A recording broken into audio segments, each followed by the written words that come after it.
Assalamualaikum warahmatullahi wabarakatuh. Selamat siang teman-teman semua. Sebelumnya perkenalkan kami dari kelompok 11 yang beranggotakan Ainin Fabriarti, Irfan Jindi, Nurul Aisyah, dan Arinda Fauzia. Pada kesempatan kali ini kami akan mempresentasikan tentang penelitian sederhana kami yang berjudul Perubahan dan Pembangunan Komunitas Pasar Tradisional Kota Banjar Pasca Pandemi COVID-19. Poin-poin yang akan kita bahas dalam presentasi kali ini, yang pertama yaitu ada pendahuluan, yang kedua ada metode penelitian, yang ketiga ada landasan teori, yang keempat ada analisis hasil wawancara, yang kelima yaitu ada kesimpulan. Semoga teman-teman dapat menyimak presentasi kali ini dengan baik. Oke, yang pertama yaitu pendahuluan. Di akhir tahun 2019 lalu, tepatnya pada bulan Desember, seluruh dunia dihebohkan dengan penemuan wabah virus yang berasal dari kota Wuhan, China. Virus ini dapat menyebar pada manusia maupun hewan, dan pada manusia virus ini menyerang pada sistem pernapasan dengan gejala flu, bahkan sampai menyebabkan sindrom pernafasan akut berat atau SARS. Penyebaran virus ini dapat melalui tetesan pernafasan dari batuk atau bersin. Virus COVID-19 ini menyebar sangat cepat, bahkan sampai lintas negara, dan meluasnya penyebaran virus COVID-19 ini di berbagai belahan dunia memberikan dampak pada setiap aspek kehidupan manusia. Salah satunya yaitu aspek perekonomian. Indonesia adalah salah satu negara yang mendapatkan dampak dari wabah virus COVID-19 ini. Aspek perekonomian Indonesia pun menjadi aspek yang sangat terpengaruh oleh dampak virus ini, baik dari sisi perdagangan, pariwisata, dan investor. Perdagangan memiliki kontribusi terbesar kedua terhadap penerimaan pajak. Menurunnya pendapatan masyarakat secara drastis berpengaruh terhadap permintaan barang dan jasa, khususnya di dalam pasar tradisional. Pasar merupakan salah satu lembaga yang paling penting dalam institusi ekonomi dan dianggap penting dalam kehidupan. Masyarakat dalam pemenuhan kebutuhan hidupnya selalu bergantung pada hal-hal lain, di antaranya memerlukan sandang, pangan, dan papan untuk melengkapi keberadaannya. Mulanya masyarakat melakukan barter atau tukar-menukar barang untuk memenuhi sebagian besar kebutuhan hidupnya. Pada masa kemudian, mereka memerlukan pertukaran barang dengan sejumlah uang tertentu. Pelaku usaha pada perdagangan, khususnya pada pasar tradisional yang pada umumnya mempunyai pendapatan yang tinggi, namun sayangnya setelah muncul wabah COVID-19 ini mengalami penurunan yang drastis. Pasar tradisional itu sendiri merupakan tempat di mana bertemunya antara penjual dan pembeli yang ditandai dengan proses transaksi secara langsung. Perubahan yang disebabkan oleh pandemi seperti perubahan harga, ketersediaan bahan, dan lainnya ini mempengaruhi kemajuan pasar ke depannya. Adanya perubahan kondisi dalam pasar tentunya membuat komunitas orang-orang dalam pasar harus mencari cara agar tetap bertahan dari kerugian yang didapat. Upaya-upaya pembangunan tentu harus dilakukan oleh komunitas pasar. Tuntutan untuk memulai kembali berbagai aktivitas sosial dan ekonomi semakin terus diperkuat sebab dibarengi dengan penurunan kasus-kasus terinfeksi COVID-19. Berdasarkan pemaparan di atas, peneliti tertarik untuk menganalisis dan mencari tahu bagaimana perubahan dan pembangunan komunitas pasar pasca pandemi COVID-19 khususnya di pasar tradisional di Kota Banjar. Selanjutnya, metodologi penelitian. Penelitian di sini berjenis penelitian kualitatif yang bertujuan untuk menganalisis perubahan dan pembangunan komunitas pasar tradisional Kota Banjar pasca pandemi COVID-19. Metode yang digunakan dalam penelitian ini adalah metode wawancara, di mana penelitian ini mencari dan mengumpulkan berbagai macam informasi lewat narasumber dan berbagai jurnal untuk membantu penulis dalam mengumpulkan informasi. Wawancara dilakukan terhadap 3 orang yang termasuk dalam komunitas pasar tradisional Kota Banjar, yaitu Teh Ida narasumber pertama, Pak Ajat narasumber kedua, dan Bu Nani narasumber ketiga. Oke, selanjutnya itu landasan teori. Nah, yang pertama ada perubahan ya. Menurut Sujatmoko, perubahan besar itu disebabkan oleh 3 faktor utama. Nah, yang pertama itu perkembangan ilmu pengetahuan dan teknologi. Tentu saja ya, yang namanya perkembangan ilmu pengetahuan dan teknologi ini pasti sangat besar dampaknya untuk merubah suatu masyarakat. Kemudian yang kedua ada faktor kependudukan. Dan yang ketiga ada faktor ekologi dan lingkungan hidup. Nah, perkembangan ilmu pengetahuan dan teknologi yang dicapai oleh manusia pada saat ini ya tentu saja ya sangat mencengangkan, sangat maju. Beragam teknologi yang telah dikembangkan oleh para ilmuwan, para saintis ini mampu mengubah dunia menjadi sedemikian sempit. Nah, sempit ini kan kayak contoh internet. Adanya internet kan membuat yang jauh itu menjadi dekat. Orang yang satu di Jakarta, yang satu di Malang itu masih bisa terhubung.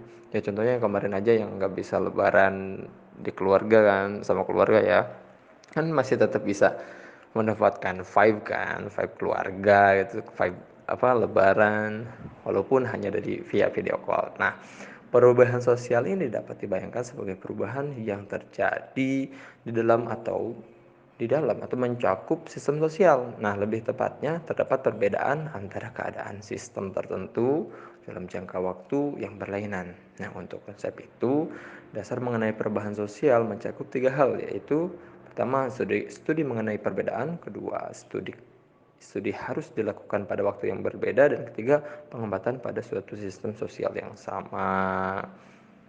Oke, yang selanjutnya ada penyebab perubahan sosial. Nah, perubahan sosial ini bukanlah sebuah proses yang terjadi dengan sendirinya ya, nggak ujuk-ujuk gitu. Pada umumnya ada beberapa faktor yang berkontribusi dalam memunculkan perubahan sosial ini. Nah, faktor tersebut dapat digolongkan menjadi faktor dari dalam dan faktor dari luar. Nah, perubahan sosial dalam kehidupan masyarakat ini terjadi karena masyarakat tersebut pastinya menginginkan perubahan ya, tapi bisa jadi pengaruhnya secara gak langsung. Nah, perubahan juga dapat terjadi karena adanya dorongan dari luar, sehingga masyarakat secara sadar ataupun tidak sadar akan mengikuti perubahan tersebut. Nah, perubahan sosial ini ya yang pertama bisa jadi acak dan sistematis. Nah, faktor acak meliputi iklim, cuaca, dan karena adanya kelompok-kelompok tertentu. Sementara faktor sistematis ya karena ada orang-orang yang memang merencanakan sebuah perubahan itu. Oke, yang selanjutnya itu ada faktor pendorong dan penghambat perubahan sosial. Nah, yang pertama itu faktor pendorong. Faktor pendorong perubahan sosial. Apa itu? Itu faktor yang mempercepat perubahan sosial. Contohnya kayak sistem pendidikan yang maju, toleransi yang semakin tinggi, sistem lapisan sosial yang terbuka, penduduk yang heterogen, dan lain sebagainya. Nah, yang kemudian ada faktor penghambat.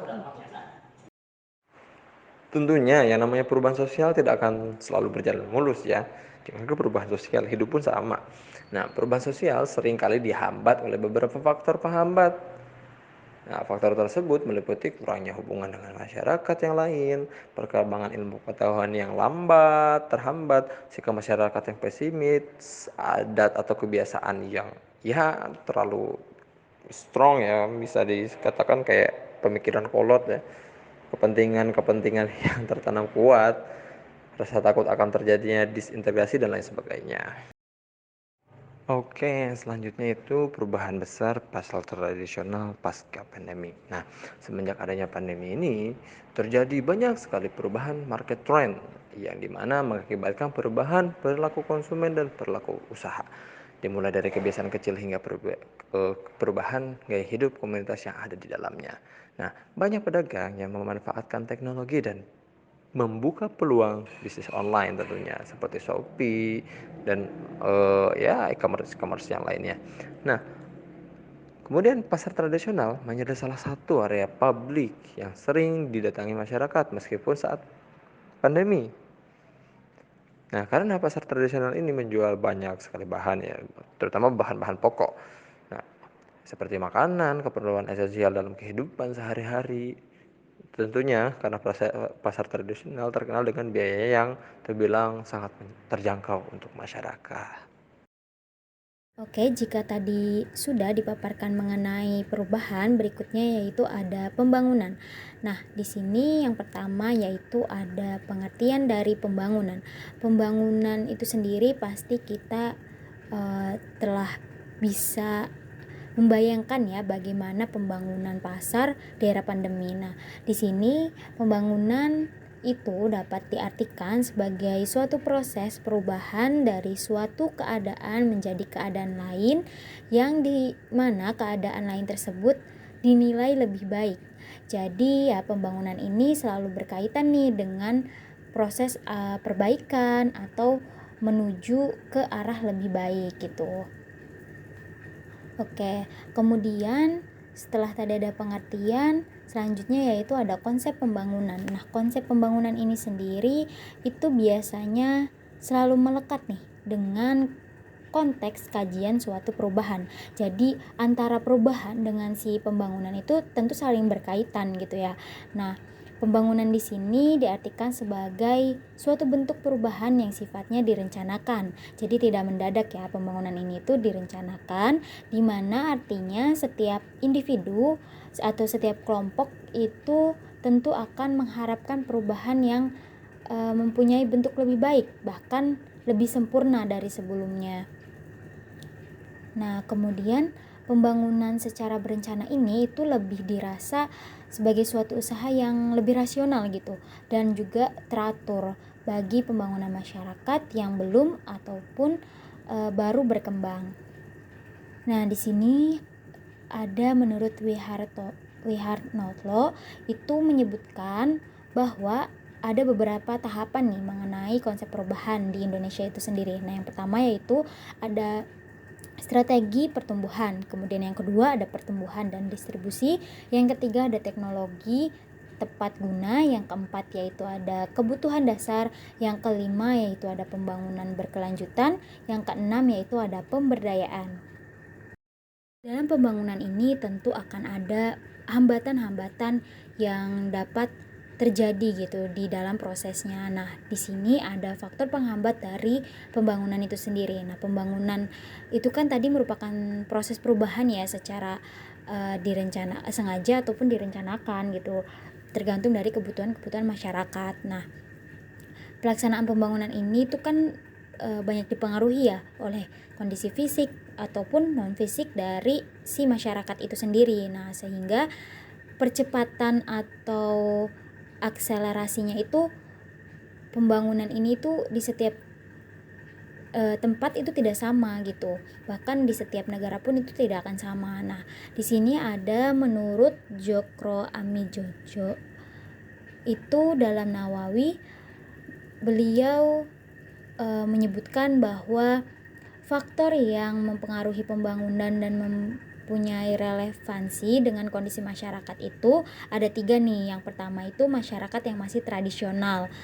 Nah, masyarakat yang masih tradisional itu kan pemikirannya beda ya dengan masyarakat sekarang gitu. Jadi tentu itu kadang menjadi penghambat untuk pembangunan dari sesuatu daerah atau suatu bangunan ataupun yang lainnya gitu. Nah, kemudian yang kedua ada masyarakat yang bersifat peralihan.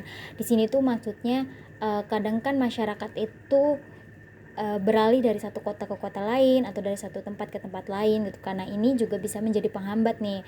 Kemudian yang ketiga yaitu ada masyarakat yang maju. Masyarakat yang maju tentu kan pemikirannya sudah banyak yang berpendidikan gitu ya, banyak yang berpikirannya itu udah maju gitu. Kadang ini juga tidak pemikiran mereka kadang tidak menyesuaikan dengan keadaan dalam suatu tempat tersebut. Jadi itu bisa menjadi suatu penghambat juga nih buat adanya suatu pembangunan. Nah, selanjutnya yaitu ada pembangunan pasar tradisional pasca pandemi nih. Nah, adanya banyak perubahan selama pandemi itu tidak menghentikan para komunitas pasar ini untuk tetap bertahan, tidak menghentikan semangat mereka untuk bertahan nih di pasar ini gitu, untuk berjualan terus di pasar ini gitu.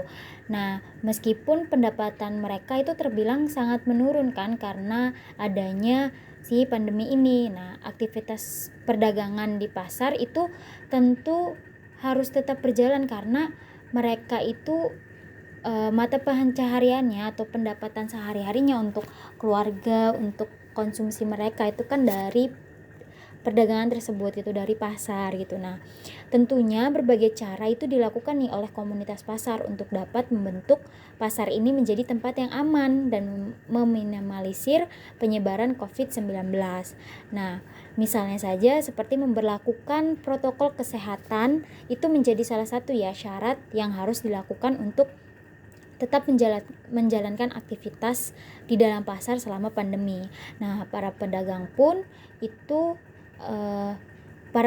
maupun si pengunjungnya itu harus tetap menggunakan masker, mencuci tangan, dan menjaga jarak untuk mencegah penularan virus COVID-19. Jadi harus adanya kerjasama nih antara si penjual atau komunitas pasar dan para pengunjungnya gitu. Nah, kemudian juga adapun pemberian bantuan oleh pemerintah itu bisa menjadi salah satu cara atau salah satu bentuk pembangunan untuk pasar selama pandemi. Misalnya pemberian bantuan terhadap para pedagang gitu, kayak itu kan jadi mewujudkan pembangunan ini kan, pembangunan pasar ini. Nah, itu dapat membantu orang-orang dalam komunitas pasar tradisional untuk tetap bertahan meskipun pendapatan mereka menurun drastis. Kan kita tahu ya, pas pandemi itu banyak bantuan-bantuan sosial yang diberikan oleh pemerintah gitu. Nah, ini komunitas pasar, para pedagangnya itu bisa menjadi salah satu sasaran untuk bantuan-bantuan sosial yang diberikan oleh pemerintah, seperti itu ya. Oke, selanjutnya ada analisis hasil wawancara. Seperti yang telah disebutkan bahwa kami melakukan wawancara terhadap 3 narasumber yang terdiri dari narasumber pertama yaitu Teh Ida, narasumber kedua yaitu Pak Ajat, dan narasumber ketiga yaitu ada Bu Nani.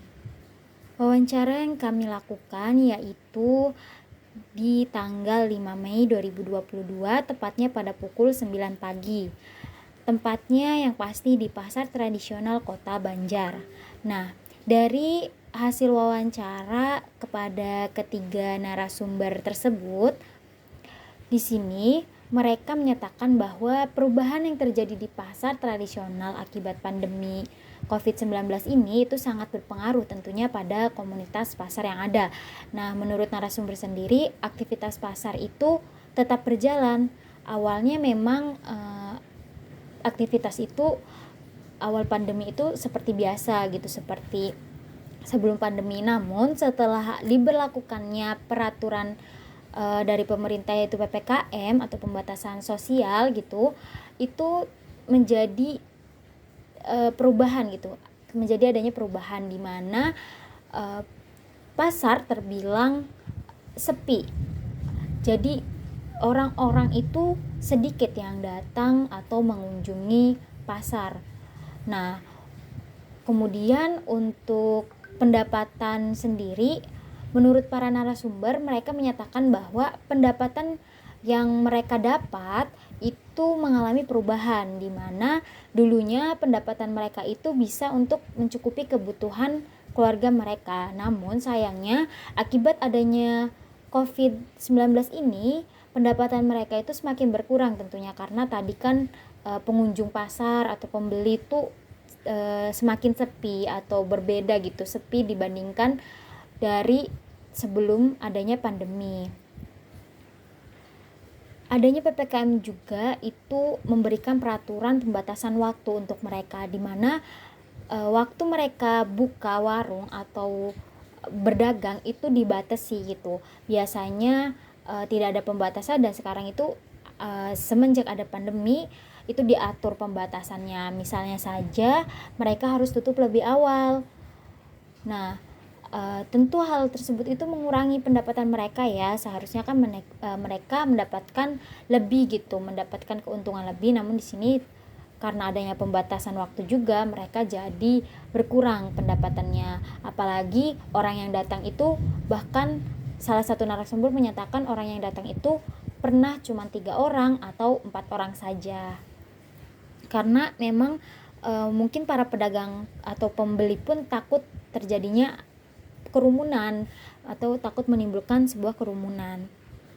Kemudian di dalam berinteraksi, mereka mengalami kesulitan tentunya karena kan tadi adanya pembatasan sosial karena menerapkan protokol kesehatan yang ada, misalnya saja memakai masker, mencuci tangan, dan menjaga jarak. Nah, dari para komunitas pasar ini itu sudah mencoba nih menerapkan aturan-aturan tersebut atau protokol kesehatan tersebut. Namun memang tetap saja jadi terkendala gitu. Misalnya saat memakai masker itu mereka merasa kesulitan dalam berkomunikasi gitu. Kadang kan berkomunikasinya jadi kurang jelas gitu. Kemudian untuk mencuci tangan menurut penuturan mereka itu berjalan dengan baik karena sudah adanya tempat-tempat cuci tangan di beberapa titik dalam pasar atau sebelum masuk ke pasar gitu. Nah, kemudian untuk jaga jarak sendiri, mereka menuturkan bahwa jaga jarak susah dilakukan karena kondisi pasar pun sempit gitu. Jadi susah untuk dilakukan adanya jaga jarak. Kemudian peraturan-peraturan ini memang dilakukan apalagi pas awal-awal pandemi gitu. Mereka itu sangat tertib gitu melakukannya karena memang banyak petugas yang melakukan patroli gitu. Jadi mereka mau tidak mau ya harus taat gitu. Nah, untuk kondisi sekarang itu kembali lagi ke masa-masa sebelum pandemi. Jadi peraturan-peraturan atau ketaatan peraturan yang ada atau protokol kesehatan itu jadi longgar atau berkurang gitu ketaatannya. Nah, kemudian dalam menghadapi pandemi COVID-19 ini sendiri, itu mayoritas pedagang itu hanya bisa pasrah karena pasar itu mereka beranggapan bahwa kondisi pasar sudah diatur gitu oleh pihak berwenang, oleh pemerintah. Jadi mereka itu tugasnya ya hanya berdagang saja. Kalau ada peraturan atau apapun ya mereka taati gitu. Jadi mereka tidak terlalu memikirkan hal tersebut gitu. Jadi mereka hanya ikut apa yang diatur, mereka berdagang, kewajiban mereka berdagang, sudah selebihnya itu diatur oleh pihak berwenang kayak gitu. Nah, tentu kan hal ini itu menunjukkan bahwa terjadinya perubahan-perubahan yang ada gitu, perubahan-perubahan yang dibilang sangat signifikan dari sebelum adanya pandemi. Nah, perubahan-perubahan ini tentunya tidak memutuskan semangat mereka untuk untuk menyerah gitu. Karena memang perubahan COVID-19 ini banyak menimbulkan juga kerugian kayak gitu, pengurangan pendapatan. Nah, mereka tidak putus asa gitu. Nah, mengapa demikian? Karena mereka juga melakukan strategi-strategi atau inovasi gitu agar tetap bertahan untuk berdagang di masa pandemi ini. Nah, untuk strategi ya strategi dagang seperti biasanya mereka melakukan strategi dagang ya tidak ada bedanya dengan sebelum adanya pandemi. Mereka tetap berjualan, tetap menjalankan apa yang ada gitu. Nah, kalau untuk inovasi mungkin mereka mengakalinya dengan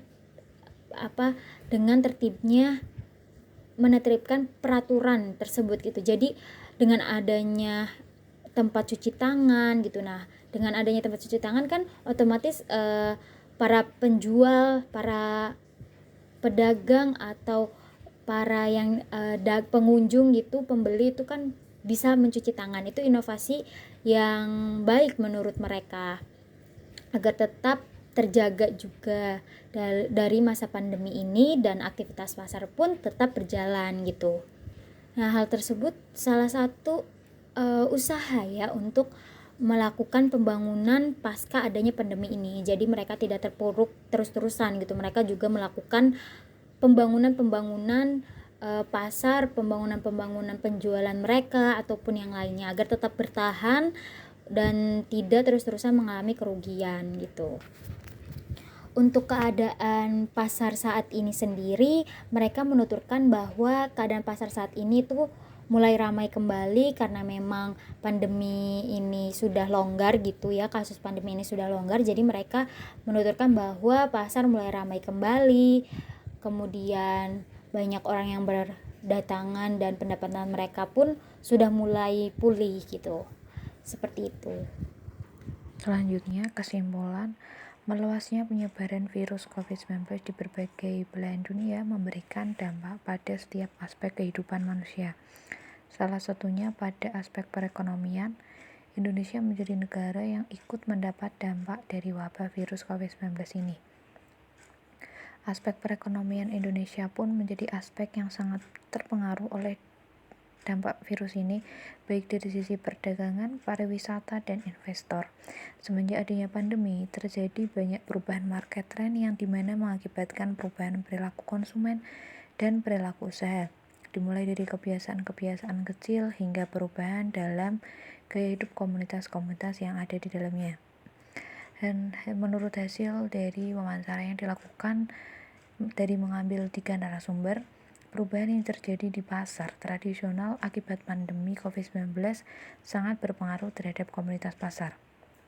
Menurut narasumber, aktivitas pasar tetap berjalan. Awalnya memang seperti biasa, namun setelah diberlakukannya aturan pembatasan sosial atau PPKM, terbilang sedikit orang yang berkunjung ke pasar. Bahkan dapat dikatakan pasar sepi pengunjung.